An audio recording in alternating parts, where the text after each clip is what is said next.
संहार श्री श्री शंकर जी अर्थात श्री शिव जी तमोगुण से ये सब संहार हो रहा है। सथिथि यानी उत्पत्ति, सथिथि और प्रलय। कहते इन तीनों गुणों से जो कुछ भी हो रहा है इसका मुख्य कारण मैं हूँ, काल कहता है। लेकिन मैं इनमें नहीं, ये मुझ में नहीं। इस काल ने, काल रूपी ब्रह्म ने, इस ज्योति निरंजन ने अपने पुत्रों को पृथ्वी लोक, स्वर्ग लोक और नीचे पाताल लोक पर एक एक विभागीय मंत्री का दर्जा देकर अधिकारी बना दिया और स्वयं इनसे भिन्न रहता है। इसके इनके सामने नहीं आता, गुप्त रहता है, इनको भी उनका उसका पता नहीं। तो ये कहता है कि ये जो कुछ भी हो रहा है इसका मुख्य कारण तो मैं हूँ, निमित्त मैं हूँ, लेकिन मैं इनमें नहीं हूँ, मैं इनसे बाहर हूँ। अब यही प्रमाण लेते हैं कि रजगुण ब्रह्मा है, सतगुण विष्णु, तमगुण शिव जी। ये कंसेप्ट क्लियर करना पड़ेगा, तब ये सदग्रंथ श्रीमद् भगवत गीता जी के श्लोक 12 से लेकर 15 तक आपकी समझ में आएंगे। अब सबसे पहले ये देखते हैं कि ये कहता है गीता ज्ञानदाता, ये काल, इसको ये महाशिव भी कहलाता है, काल रूपी भगवान भी कहलाता है। ये कहता है कि मैं इनसे अलग हूँ। देखिए संक्षिप्त शिव पुराण सचित्र मोटा टाइप, गीता प्रेस गोरखपुर से प्रकाशित है। संपादक हनुमान प्रसाद पोदार, प्रकाशक एवं मुद्रक हैं गीता प्रेस गोरखपुर, गोविंद मन कार्यालय कोलकाता का संस्थान। फोन नंबर, फैक्स नंबर ये है। इसके 110 पृष्ठ पर आपको दिखाते हैं थोड़ा सा, ये देखिए 110 पृष्ठ संक्षिप्त शिवपुराण, और ये है रुद्र संहिता। ये 9वें अध्याय के लास्ट में है। सारा प्रकरण दे करके यहाँ पर निष्कर्ष दिया कि इस प्रकार ब्रह्मा, विष्णु और रुद्र, इन तीनों देवताओं में गुण है, परंतु ये शिव, ये इनका पिता, ये इनके सामने नहीं आता और ये इनसे भिन्न रहता है, परंतु शिव गुणातीत माने गए हैं। इससे ये सिद्ध हो गया कि रजगुण ब्रह्मा, सतगुण विष्णु, तमगुण शिव जी, इसको महेश कहो, इन तीनों देवताओं में तो गुण है और परंतु शिव गुणातीत माने गए। अब देखिएगा मार्कंडेय पुराण, ये गीता प्रेस गोरखपुर से प्रकाशित है, गीता प्रेस गोरखपुर से प्रकाशित है। इसके 123 पृष्ठ पे यहाँ देखिएगा, ये मार्कंडेय जी कह रहे हैं, यहाँ मार्कंडेय जी बोले, ये मार्कंडेय जी बताते आ रहे हैं, इस तरह स्वयंभू परमात्मा की, ये काल को स्वयंभू कहते हैं, ब्रह्म को। इस प्रकार स्वयंभू परमात्मा की 3 अवस्थाएं हैं। रजोगुण प्रधान ब्रह्मा, तमोगुण प्रधान रुद्र और सत्वगुण प्रधान विश्वपालक विष्णु है। ये ही 3 देवता हैं और ये ही 3 गुण है, यही 3 गुण है। ये समझ गए, आगे कंसेप्ट क्लियर हो गया।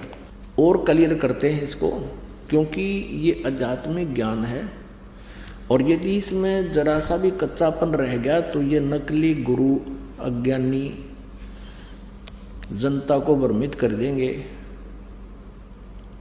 परमेश्वर की कृपा से इनका ये दाव दास लगन नहीं देगा। हमारे सदग्रंथ हमारे पास हैं और श्रद्धालु शिक्षित हैं, हम इनको बहुत अच्छी तरह समझ सकते हैं। ये देखिएगा, ये श्रीमद् देवी भागवत हिंदी टीका सहित भाग 1, ये कहाँ से प्रकाशित है? अथ श्री देवी भागवतम सभाष्टिकम समात्यम, खेमरा श्री कृष्णदास प्रकाशन बम्बई, ये यहाँ से छपी है। ये इसके और काफ़ी विवरण दे रखा, कहाँ से छपी है। अब इसके हम तीसरे स्कंद में इन तीनों गुणों को देखेंगे क्या है। अथ श्रीमद् देवी भागवते भाषा टीका युक्ते तृतीय स्कंद प्रारंभते, तीसरा स्कंद शुरू होता है।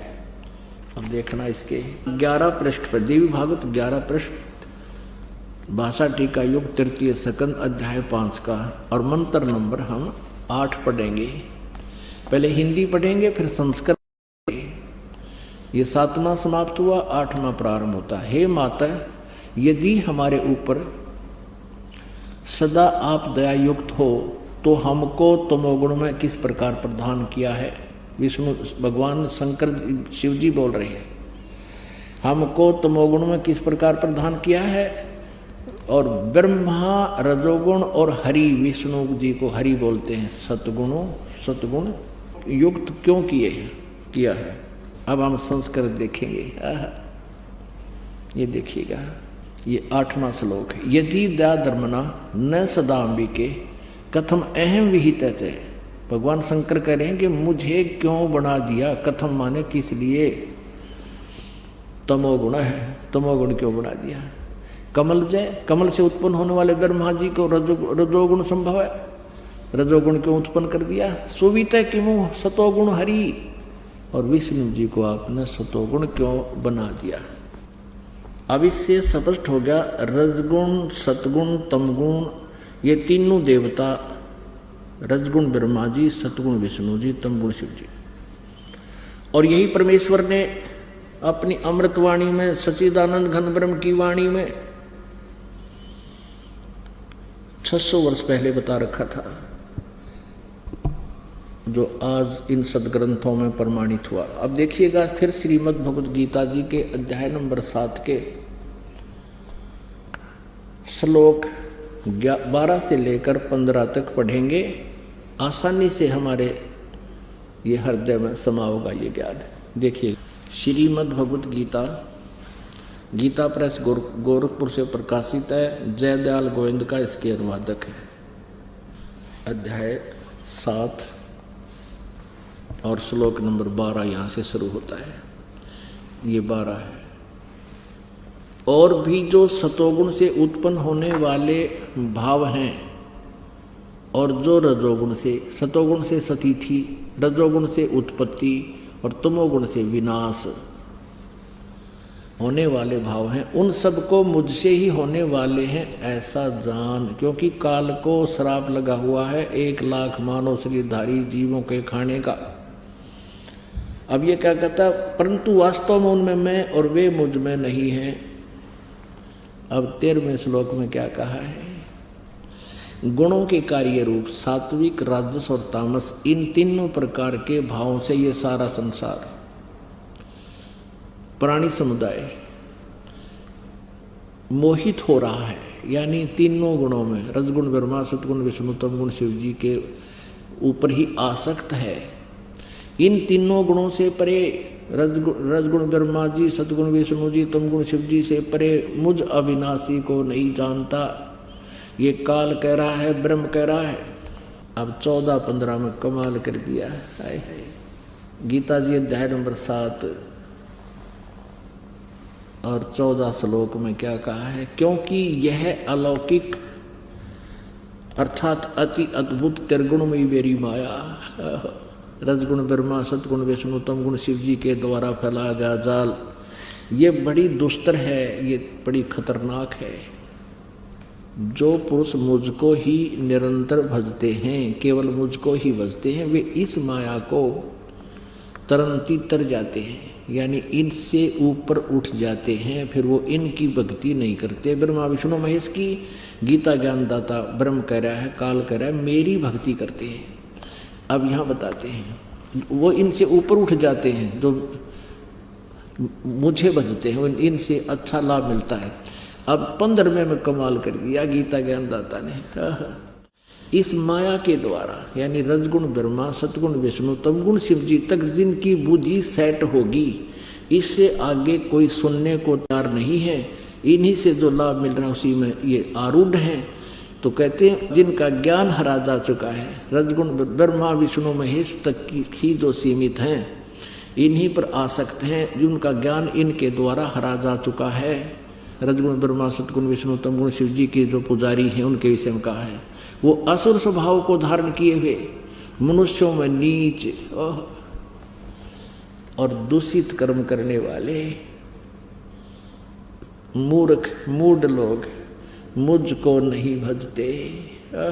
अब फिर पढ़िए, माया के द्वारा, रजगुण ब्रह्मा, सतगुण विष्णु, तमगुण शिव जी के द्वारा जिनका ज्ञान हरा जा चुका है, जो इनसे आगे किसी की भक्ति करना नहीं चाहते, इन्हीं की जो भक्ति करते हैं, असुर स्वभाव को धारण किए हुए मनुष्यों में नीच और दूषित कर्म करने वाले मूढ़ लोग मुझको नहीं भजते। अपनात्मा इस पवित्र सदग्रंथ में कितना निर्णायक ज्ञान दिया है श्रीमद् भगवद गीता जी के अध्याय नंबर 7 के 12 से लेकर 15 श्लोक में। अब 15वें श्लोक में स्पष्ट कर दिया है कि तीनों गुण रूपी यानी इस त्रिगुणमयी माया द्वारा जिनका ज्ञान हरा जा चुका है, जो इन्हीं की पूजा में आसक्त है, इन्हीं से मिलने वाले क्षणिक लाभ में ये संतुष्ट हैं, किसी और की बात सुनकर भी प्रसन्न नहीं है, राक्षस स्वभाव को धारण किए हुए मनुष्यों में नीच, ये तीनों गुणों के पुजारियों के विषय में गीता जी में लिखा है। दूषित कर्म करने वाले मूर्ख, गीता ज्ञानदाता ब्रह्म काल कह रहा मेरी भक्ति भी ना करते। अब जैसे रजगुण ब्रह्मा जी की भक्ति की थी हिरण्यकशिपु ने, राक्षस कहलाया, अपने पुत्र का शत्रु बन गया और कुत्ते वाली मौत मारा गया। ऐसे ही तमगुण शिव की पूजा की थी रावण ने, राक्षस कहलाया, ऐसा जुल्म कर दिया, दूषित कर्म, अपनी ही माता को उठा ले गया। यानी भगवान शिव की पूजा करता था, ब्रह्मा जी, विष्णु जी, शिव जी, ये तीनों भाई हैं, बड़ा ब्रह्मा, बीच वाला विष्णु, छोटा शंकर। अब भगवान विष्णु की पत्नी माता हुई, क्योंकि जिसको वो इष्ट मान रहे थे शंकर भगवान को, उसका बड़ा भाई, और रावण पुजारी। ऐसे ही इस तमगुण शिव की पूजा की थी भस्मागिरी ने। भगवान शिव जी के महल के सामने, गेट के सामने, सिर आसन पर, ऊपर ने पैर नीचे को सिर करके 12 वर्ष खड़ा रहा उल्टा। एक दिन पार्वती जी की प्रेरणा से, प्रार्थना से भगवान शिव ने उस भस्मागिरी से पूछ लिया कि तू क्या चाहता है, मांग, तूने जो मांगना है मैं तेरे से प्रसन्न हो गया हूं। अब भस्मागिरी ने कहा कि भगवान आप वचनबद्ध हो जाओ तब मांगू।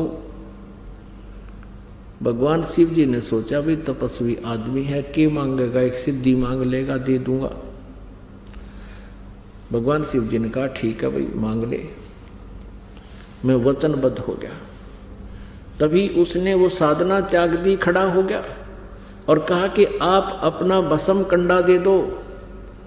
भगवान शिव जी के हाथ में एक कड़ा था, उसमें ऐसा सिद्धि युक्त कर रखा था भगवान शिव जी ने कि जिसके भी सिर के ऊपर वो ऐसे करके भस्म कह दे, वो जल जाता था, नष्ट हो जाता था, भस्म हो जाता था। इस बात का ज्ञान था भस्मागिरी ने। और भस्मागिरी किस लिए उपासना कर रहा था कि भस्म कंडा लेकर शिव जी से, और शिव जी को मारूंगा, भस्म कर दूंगा और पार्वती को अपनी पत्नी बनाऊंगा। अपने आत्माओं विचार करना इन बातों पे। इससे नीच कर्म और के होगा, अपने इष्ट की पत्नी पर ही बुरी नजर। अब भगवान शिव जी को ये नहीं मालूम इस दुष्ट के मन में के कुधारणा है, और इसको इनको अमंत्रियामी कहें। ब्रह्मा विष्णु में इसको अमंत्रियामी कहा करते, इसे होया कर अंतर्यामी। और फिर इनको अविनाशी कहते थे। अब ज्यों ही भगवान शिव ने कड़ा उसको दे दिया और कहने लगा भस्मागिरी के होले शिव जी होशियार, तुझे मारूंगा, पार्वती को पत्नी बनाऊंगा। भगवान शिव जी डर के भाग लिए। भयभीत होकर अपनी जान रक्षा के लिए दौड़ दिए, स्पीड खींच दी। आगे आगे भगवान और पाछे पाछे पुजारी जग खाट ठानते। अब ये जो अविनाशी होते, इन भागण की आवश्यकता थी? अभी तक इनके विषय में जो ज्ञान इन नकली गुरुओं ने दिया वो कति अज्ञान भर रखा हमारे अंदर। इनकी जीवनी में लिखा दास तो पढ़कर सुना रहा आपको। फिर भगवान ने पार्वती रूप बनाया, भस्मागिरी के सामने खड़े हो गए। भस्मागिरी से बोले कि रुक जाओ, अब शिव जी तो तेरे पास आएगा नहीं, उसको तो इतना भय है कि जब तक तेरे पास खड़ा है वो निकट नहीं आएगा। अब भस्मागिरी का तो उद्देश्य यही था कि पार्वती मिले मुझे। आगे आपको इस कथा का पता ही है कि भगवान ने फिर उसको गंड हथनाथ नचा के और उसी कड़े से उसका हाथ ऊपर ले आकर के ऐसे नाच इस हाथ को ऊपर कर, इसको नीचे कर। जब वो कड़े वाला हाथ उसके ही सिर पर पहुंच गया तब कह दिया भस्म, वो भस्मागिरी मर गया। उसके बाद वो भस्मा असुर कहलाया। भस्मागिरी से ये गिरी, पुरी, नाथ, नागा, सन्यासी ये सारे शिव जी के पुजारी हैं, तमगुण शिव के पुजारी हैं। तो भस्मागिरी से वो भस्मासुर कहलाया, कुत्ते वाली मौत मरा। तो इस प्रकार कहा है इन तीनों गुणों के उपासक राक्षस स्वभाव को धारण किए हुए मनुष्यों में नीच दूषित कर्म करने वाले मूर्ख हैं। अब विष्णु जी के उपासक अर्थात श्री कृष्ण जी के उपासक वैष्णव कहलाते हैं। एक बार हरिद्वार के अंदर कुंभ के मेले की परभी का संयोग हुआ।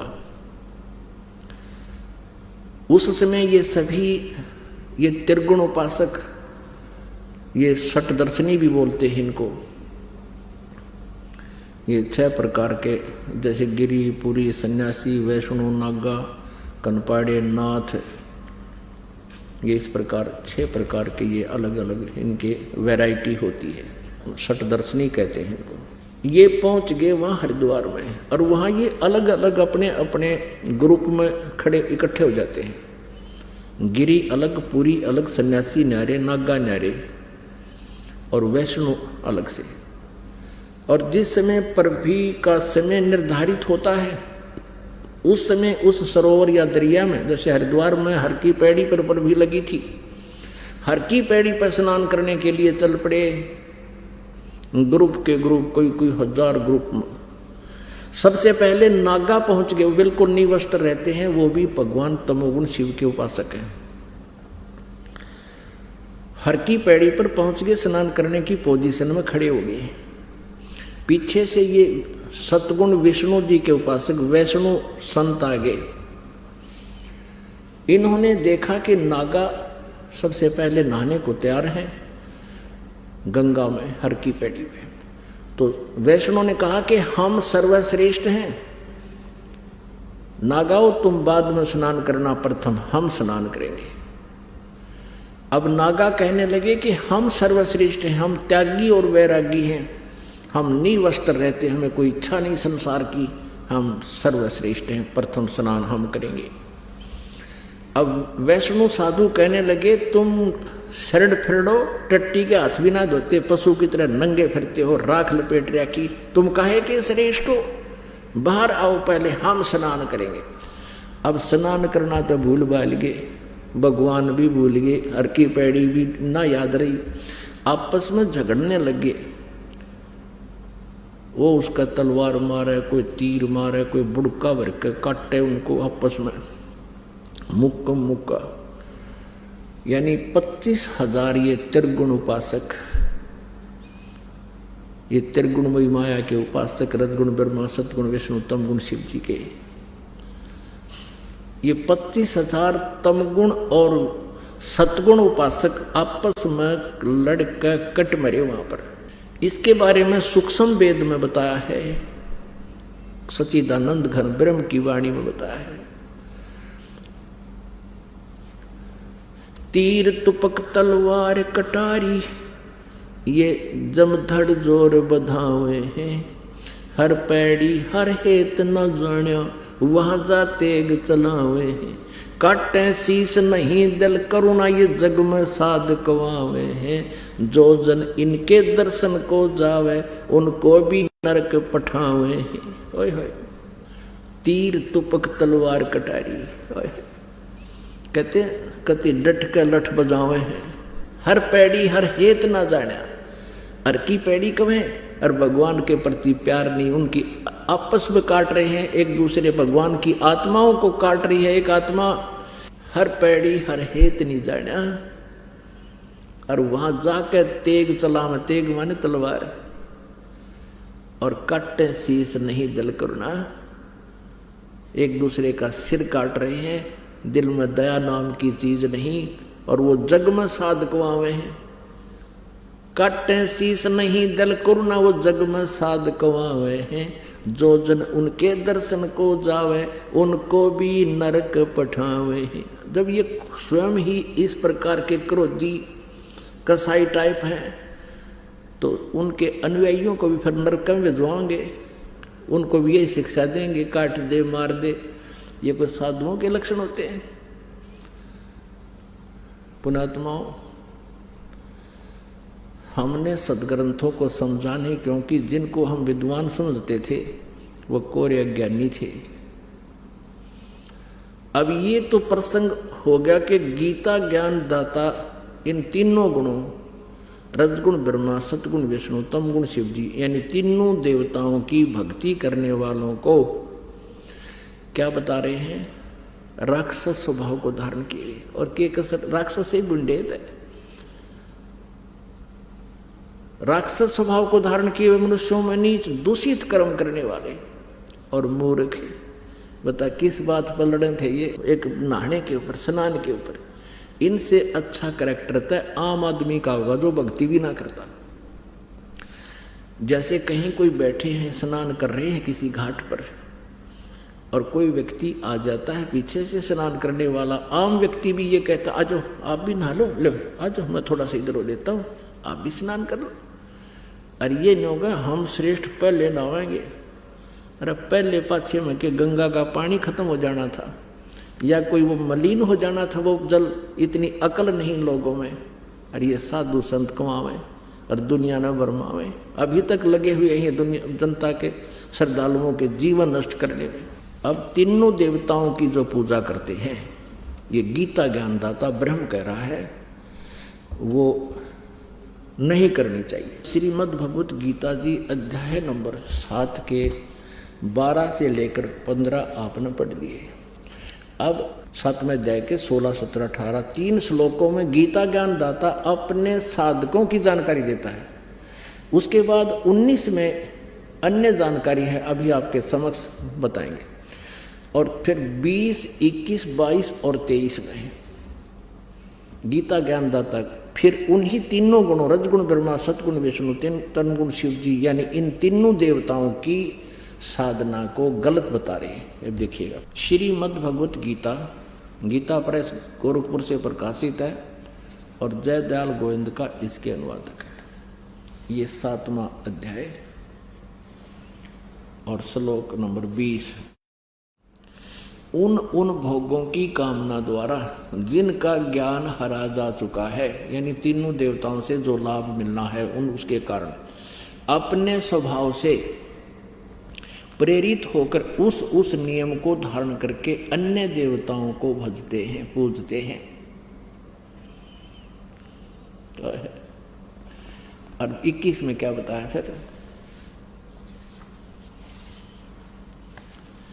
जो सकाम भक्त जिस देवता के स्वरूप को श्रद्धा से पूजना चाहता है, उस भक्त की श्रद्धा को मैं उसी देवता के प्रति स्थिर करता हूँ।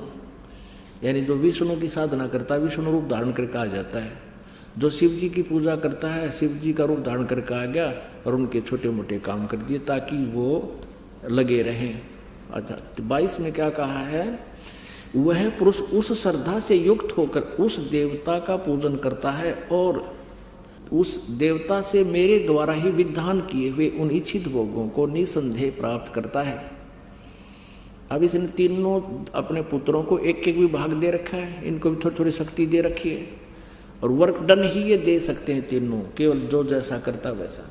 परंतु उन अल्प बुद्धि वालों का, हाय हाय, गीता ज्ञानदाता कहता है उन मंद बुद्धि वालों का वह फल नाशवान है जो ब्रह्मा विष्णु महेश की पूजा करते हैं, तीनों देवताओं की।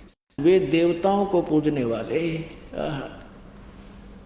देवताओं को प्राप्त होते हैं, और मेरे भक्त मुझको ही प्राप्त होते हैं। जैसे चाहे भजे, ऐसे गलत अनुवाद किया, मेरे भक्त मुझे प्राप्त होते हैं। अब पुण्यात्मा, अब ये काल कहता है कि ये जो साधना ये कर रहे हैं, इनका ये पूजा, अन्य देवताओं की जो पूजा करते हैं, ये शास्त्र विधि रहित है।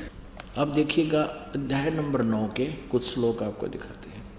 अध्याय नंबर 9 का और श्लोक नंबर 23 में कहा है, हे अर्जुन, यद्यपि श्रद्धा से युक्त जो सकाम भक्त दूसरे देवताओं को पूजते हैं, वे भी मुझको ही पूजते हैं। क्योंकि कोई भी जैसी साधना कोई कर रहा है वो भगवान के लिए ही कर रहा है।